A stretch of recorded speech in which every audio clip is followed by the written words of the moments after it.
Hello and welcome. Hello and welcome to my YouTube channel Petro Intelligence. My name is Shahid Khan, and I am a chemical engineer. Today we will discuss fired heaters process side, coking on furnace tubes and tube failures. The heat of combustion in a process heater may liberate 100 by 106 BTU per hour. If the heater's efficiency is 78%, the heat absorbed by the tubes should be 78 by 106 BTU per hour. When observing a heater's operation, it is a good idea to check this heat balance by calculation. Process duty versus heat liberation. The heat of combustion is a product of the amount of fuel consumed and the net heating value of the fuel. The heater's efficiency is a function of the flue gas stack temperature, the excess air or oxygen, and the ambient heat losses from the firebox and the convective section structures. The heat absorbed by the tubes is the sum of the heat of vaporization of the process liquid to vapor, plus the increase in the sensible heat content of the flowing process fluid. If the heat picked up from the combustion of the fuel does not equal the heat absorbed by the process fluid, then something is amiss with the data. Often, determining the cause of such an inconsistency will reveal several fundamental operating or measurement problems with a fired heater. Quite commonly, we may find that the metered fuel gas rate is wrong, or that the ambient heat losses are much greater than anticipated in our calculations. Distribution of heat of combustion. When fuel is burned in a fired heater, there are three major products of combustion: water, carbon dioxide, heat or British thermal units, BTUs. The water plus the CO2 mix with the inert nitrogen in the combustion air to form flue gas. There is also some oxygen in this flue gas. This oxygen is called excess O2. A typical excess O2 content of flue gas is 2 to 6%. About 80% of the flue gas is N2. The rest is H2O plus CO2. The heat liberated by combustion is distributed in one of three ways. Some of the heat is used to increase the temperature of the combustion air from the ambient air temperature to the temperature of the flue gas leaving the heater's firebox. This heat is called the convective heat content of the flue gas. Some of the heat is radiated directly to the heater tubes. The rest of the heat is radiated to the refractory walls. In most heaters, the majority of the heat of combustion is radiated to the refractory walls. The glowing refractory walls then re-radiate the heat to the heater tubes. Many older heaters have massive brick refractory walls. The weight of these walls greatly exceeds the weight of the heater's tubes. The massive brick refractory walls store a great deal of heat. This creates several operating problems. One such problem is that it takes many hours to bring such a heater up to its normal operating temperature. However, a far more serious problem occurs when the process flow to a heater is interrupted. Newer heaters typically have thin reflective tiles, rather than massive refractory brick walls. Such newer heaters will heat up more rapidly. Also, the process fluid outlet temperature responds more rapidly to changes in the firing rate. This improves the heater outlet temperature control. Perhaps for this reason, it seems that heaters with reflective refractory walls are less subject to process tube coking and shortened heater run lengths. There is also a process, called alonizing, that increases the reflectivity of older brick refractory heater walls. Re-radiation of heat from refractory. When flow is first lost, the fuel to the heater is often automatically tripped off. But the refractory walls continue to radiate heat to the process tubes. It is rather like a large flywheel. Even after we stop cranking the wheel, the rotational energy stored by the wheel keeps it spinning. Even when all the firing is stopped, the energy stored in the refractory walls continues to radiate heat to the process tubes. But without flow, there is no way to carry the heat away from the tubes. Therefore, the tubes overheat. The temperature of the tubes may approach the temperature of the refractory at the point in time when flow is lost. The refractory temperature is indicated by the firebox temperature or the temperature of the flue gas flowing from the firebox into the convective section. A typical firebox temperature is 1500 degrees Fahrenheit.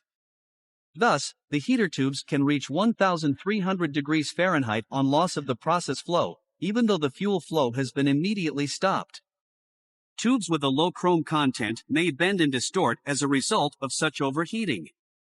Even at 1000 degrees Fahrenheit, residual liquid left in the tubes when flow is lost may thermally degrade to a carbonaceous solid or heavy polymer that fouls the interior of the tubes.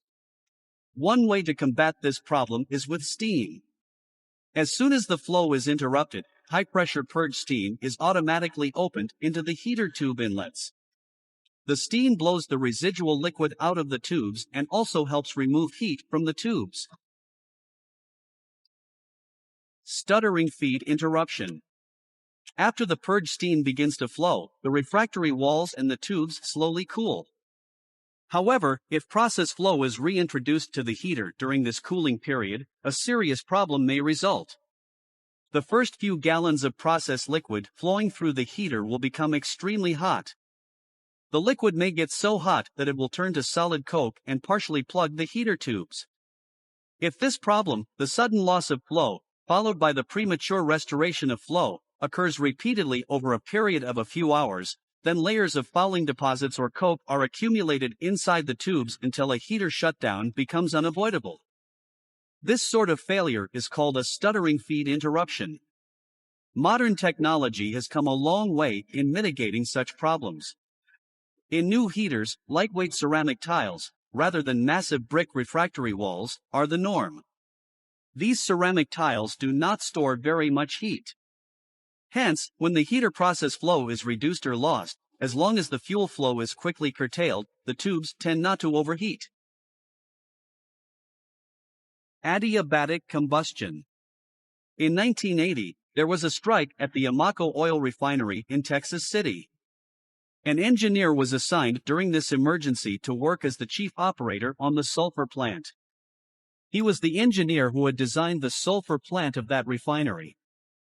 Therefore, the refinery manager thought that he would be the logical person for the chief operator's job. A sulfur plant converts H2S to elemental sulfur through the partial oxidation of H2S. H2S plus O2 plus N2H2O plus N2 plus S, vapor. This reaction takes place in an adiabatic combustion chamber, shown in picture. This chamber has no tubes to absorb radiant heat. Plenty of radiant heat is liberated, but only to the refractory brick walls. The bricks then re-radiate the heat back into the gaseous products of reaction. This is called adiabatic combustion because no heat is lost from the combustion reaction to radiation. The adiabatic combustion temperature for the preceding reaction is about 2300 degrees Fahrenheit. The refractory used to contain this high temperature is manufactured from 90% alumina. Such refractory may be exposed to temperatures of up to 2900 degrees Fahrenheit without damage. During the strike, the sulfur plant was shut down for minor repairs. He had to supervise its start-up. Mainly, he had to reheat the adiabatic combustion chamber to 1800 degrees Fahrenheit before restoring the flow of H2S. This was done by burning a controlled amount of methane or natural gas with a carefully regulated flow of air. The idea was to slowly heat up the combustion chamber with hot flue gas by 100 to 200 degrees Fahrenheit per hour. This slow reheat was needed to avoid cracking the refractory bricks because of uneven heating. To carry away a portion of the heat of combustion of the natural gas, they used pipeline nitrogen. He thought it best to control the flows of nitrogen, natural gas, and air himself. Basically, the other people at the sulfur plant were head office people, whom he did not trust. The reheat phase of the startup seemed to be going quite slowly. The combustion chamber temperature crept up by 50 degrees Fahrenheit an hour, rather than the normal 150 degrees Fahrenheit per hour. To speed the reheat, he reduced the nitrogen flow. This helped, but not by much. It all seemed so odd. especially as the interior of the chamber, viewed through the sight port shown in picture, had a dazzling white appearance. He remembers thinking, "He cannot spend the rest of my life out here. He will have to speed this along." So, he shut off the nitrogen and turned up the gas and air. Finally, the chamber temperature started to climb at a respectable rate. But then he began to see something in the chamber that was utterly impossible. Of course, peering through the glass sight port, it is hard to see very well. But it seemed to him as if the opposite refractory wall was very slowly, but still perceptibly melting. But this could not be, for several good reasons. Reason number 1, the 90% alumina refractory was rated for 3000 degrees Fahrenheit service. Reason number 2, the indicated combustion chamber temperature was still only 1500 degrees Fahrenheit. Reason number 3, he was a nice person, and bad things should not happen to nice people. After 2 hours, it became clear that the openings in the opposite refractory wall were shrinking.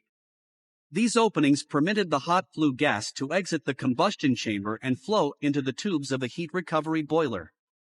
The apparently melting refractory was sagging and restricting these apertures. He noticed, with a sinking heart, that the combustion chamber pressure was steadily rising.